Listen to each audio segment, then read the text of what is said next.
During the time when the doctor told us in the room, it was a shock to me. Suddenly I felt like at a loss, as though my burden is so much more. But now I don't know why she didn't want to eat, I didn't want to drink. People always think you're gila or mad, kind of thing. So stigma is very much alive out there. 这种病是没有药10个小时我待在那个房间里面，失去工作。Many of them suffer from social isolation and depression.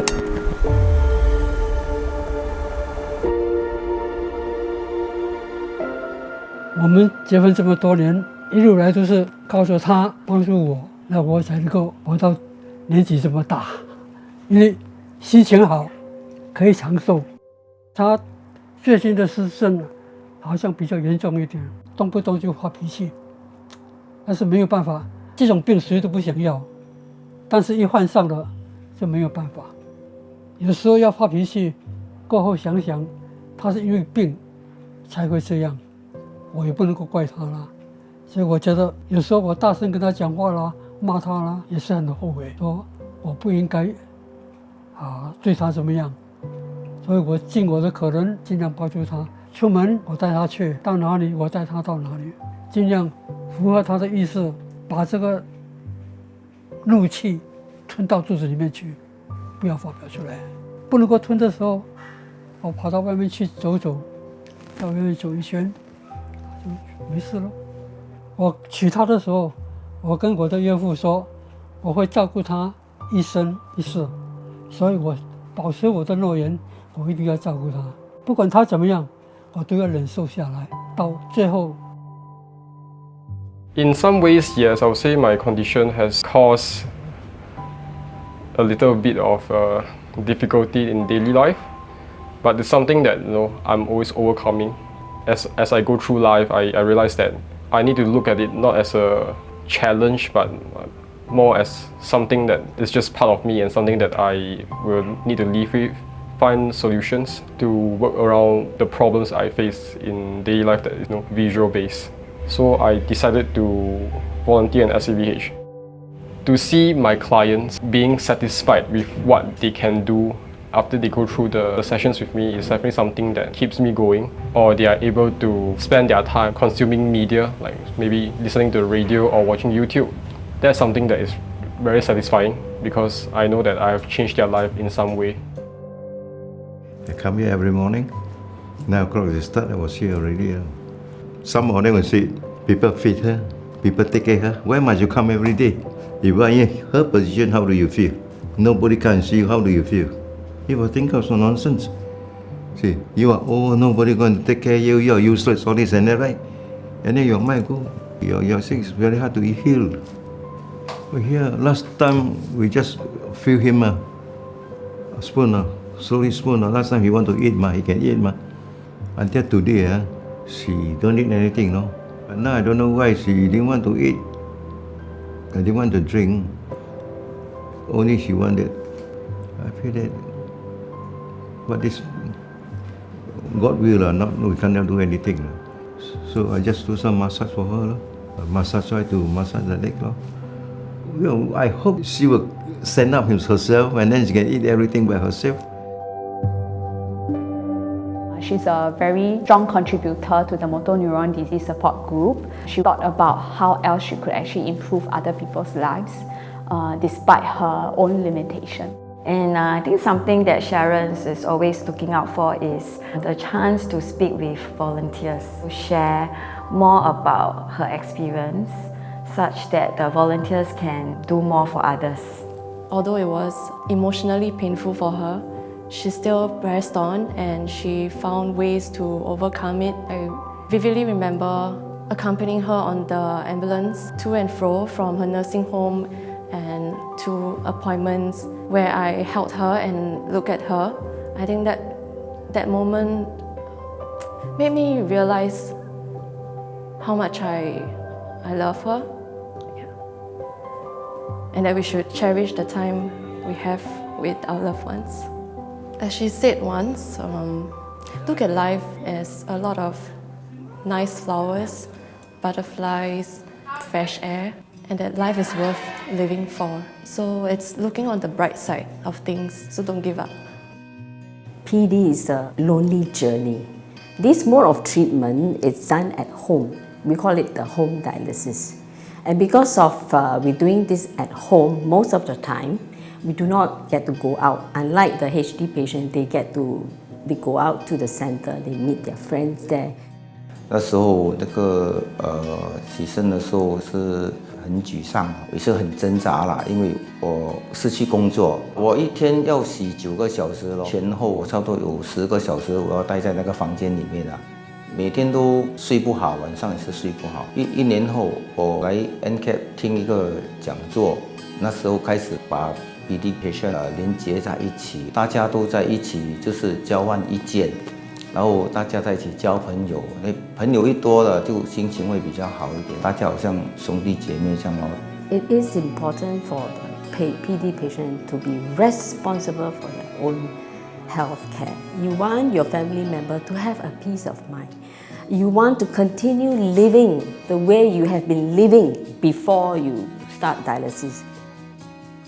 I joined Guiding Hands because I like to make a direct contribution and to give something back to our community. I meet new people, I learn some new skills, and I gain valuable experiences. There are great moments when I see the happy faces. I could feel that they actually have a sense of achievement. They know what to do and they know how to get about with their lives. We volunteers because we have the passion to serve the community, and we need a platform where we can represent the needs of these people. Caring is love, and love is rooted in our volunteers' heart, and it will last a lifetime. Chit Chat Cafe is the first and only support network in Singapore for people with aphasia and their caregivers. So it was started by me and a group of very passionate speech and language therapists who really want to support people with aphasia. Aphasia itself is a condition that is so little known, and it's really because the people who suffer from aphasia cannot advocate for themselves, right? And that's what we call like a silent, invisible disability. A lot of them have difficulty going about in their daily lives, returning to work. Many of them suffer from social isolation and sometimes depression. So what we want to do with Chit Chat Cafe is to provide an outlet, a platform for people with aphasia to come together and interact in a very therapeutic environment, no pressure, aphasia-friendly. So very organically, we are hoping that there will be a community and the caregivers will feel like they are aligned with the healthcare professionals, like they're not alone on this journey. When I was diagnosed, many times I asked myself, am I the only patient around? Which is impossible, you know. So I started a small group. The idea behind is basically a one-stop center where they can get moral support and advice through other patients who have gone through this disease. There are patients out there who don't know anything. Like us when we were diagnosed. We are the advocates. We have gone through the motion. I think the most important thing is you must understand your disease. Study it, learn it well, understand, and then learn how to manage it. 有谁见风冷下，暗地里满泪痕。他来跟我住了大概1年半。我们两个好像我所说的相依为命，他也知道我对他好，他还曾经睡觉的时候流几滴眼泪。我说为什么你要流？因为他感动，因为没有人照顾他，他的弟弟要带他进老人院，他不习惯，所以他要跟我住比较好。那么我也是单身汉，那么你跟我一起住，那么我可以照顾他，每天3餐冲凉啊，洗衣服啊，晚上带他去散步啊，一直照顾他魂归天国。那我已经完了这个心愿，照顾老人家要有耐心，要爱心，要有恒心。他骂我也无言，不重要，只要重要他心情好啊。We are married for almost 55 years in the year of 1962. So I try to have my courage and also my patience, perseverance to take care of her for the rest of my life. That's what we in the marriage, we really swear to take care of one another. So So this is my duty to take care of her until she feels comfortable.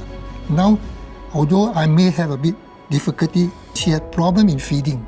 So we have give a lot of perseverance, passion in order to feed her and then to also tidy her. Otherwise, she will not be comfortable. She is aware what I'm talking. She can recognize me, but she cannot talk. Things like ask her, she want to drink something, she shake her head. Sometimes she said no. So these are the things we have been facing.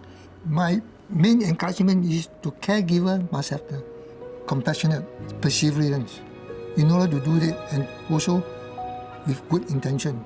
Taking care of her during her mental breakdown was very tough, where she can be very unpredictable. It was very bleak at that time. But I just lived through one day at a time. Every day I hope that I can have the tolerance and I have the strength and remain in good health to do all these things. I still think that in our society, no one can accept mental illness as a sickness. Stigma is very much alive out there. People look upon it as something like you're guilty of something. Mental health patients are fearful of people. They're fearful of what people think of them. He would love to advocate for the mental health illness. Oftentimes he's very mindful that it might trigger the wife if he would share more about it. But this time I think the wife is able to understand that the story needs to be told to be able to reach out to many others who might be suffering in silence because of the mental health stigma. Every illness you can touch on, but not mental illness. Initially, I myself too. When I tell the taxi driver I want to go to IMH, they told me what is IMH. Then you have to explain to them in Hokkien, Xiao Geng. Then they understand. But when I say the word Xiao Geng, my heart breaks. Because this is the place where my son stay, I couldn't take it myself too. But now, I'm so used to it. When I tell people I want to go IMH, I'm very proud because I'm also part of it. When my son was diagnosed and then we attend the C2C class for caregiver, we found that there's a need for such association to take care of the caregiver. So the hospital can take care of the loved one, the association must take care of the caregiver. Because we also need love and support to move us on. So you yourself, caregiver, must take care of yourself in order to walk the learning journey with them. We must give one another support, not afraid to share. So I always tell them, this is not a illness that you can be shameful. It is a illness that you have to face it. And then how to take care. Because when you deny, you are denying the treatment of your loved one also. Dementia is considered as a mental illness, and because of that it's stigmatized. We want to educate the public to look beyond the disease of dementia and look at the person as a whole. So this person can continue to live normally and independently in the community. Healthcare is just one probably narrow aspect. A person needs the sense of belonging. A person needs to feel that he is able to navigate within familiar settings that he or she has grown up with. So the social dimension is equally important. So these are a person who know you, probably because they are the shopkeepers, they are the bank tellers, or they are your familiar bus drivers. As I engage the community out there, a lot of, like we talk to the businesses, we talk to neighbors and friends, they have this misconception that building a dementia-friendly community is very onerous. There's a lot of work or time or money that you need to put in. But actually it is not. It's really just building a kinder and more gracious society here in Singapore. So if we come across someone who needs help, who seem lost, are we proactive enough to go up and offer our help? We need to also encourage people with dementia and their caregivers to not be afraid to bring their loved ones out. They're all part of the community. They shouldn't be behind closed doors. The hope is actually to reintegrate the patients back into the community and for them to reach a sense of normalcy by coming to the hut and doing activities and mingling with their peers, their friends, and even the public. We have members of the public coming into the hut to check it out, and then they actually stay around for a cup of coffee. So when they see our patients doing normal activities such as baking or planting or even just interacting with each other, To them, I feel that that works towards destigmatization and for them to understand that people suffering from mental illness, they are like every one of us. It brings people together. Where my long stayers mingle with members of the public. As the program goes by, I can see the change in them. They are more confident, they're more independent, and they're more comfortable in meeting new people. The heart is actually a symbol of a community of carers. So we invited not only the case managers, but every member of the healthcare team to come in, and even volunteers to come in and contribute to the care of our patients. The main part of our work is to conduct weekly home visits, visit residents for a sustained period of time, build a strong relationship and trust together with them. It's going in to be with them, journey with them, and in the process do what we can to make things a little bit better for all of us together. I think the truth is that we shouldn't judge things on its surface. We've learned that when some of our residents or seniors might seem like they have family members around, it doesn't always translate to the family members being supportive. It really takes a lot to care for someone, and it can be really difficult. How we can make it easier is if everyone plays our part, be it family, friends, the government, the different social services or healthcare services.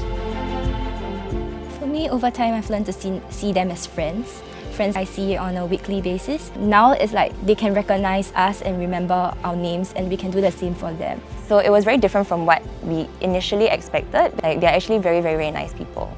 The residents really, they get a lot happier when they see the volunteers come in and spend time with them. Like, it really brightens up their day. We hope that you can also be like that bridge between the outside world and the residents there, and just bring some joy to the people there. Volunteering is actually a lifestyle, so it's something that you decide to commit yourself to. It's not something you do like out of the whim or like as and when you like. Sometimes, honestly, it might seem a bit mundane because you're doing the same thing over and over again. But when you actually meet the beneficiaries, the residents, and the volunteers with the same passion as you do, it's really fulfilling because you can learn a lot from them. So what inspired us to start Me Too Club is because we see a group of patients who do not want to be in institutions such as the activity centres or even homes. By having a community-based program, it helps our patients to get out of their home setting together with their families to join activities so that they can engage with others and also learn about the community around them. We are now 4 years old, and we see a lot of change in our patients, where them being more confident, we see them being more ready to come out to the public, and they look forward to activities, which is very important to us. The main thing that keeps me going are my patients, because when you see growth in them every day, you feel very heartened and you really want to help them as much as you can. Our patients, they are very much like each and every one of us. So they do have their own strengths, very unique talents as well. So we have patients who can sing very well. We have patients who can play the piano as well as an 8th grader. I even have a patient who knows how to reject wine that is substandard. It's very wonderful, the things that they can do and the potential that they have.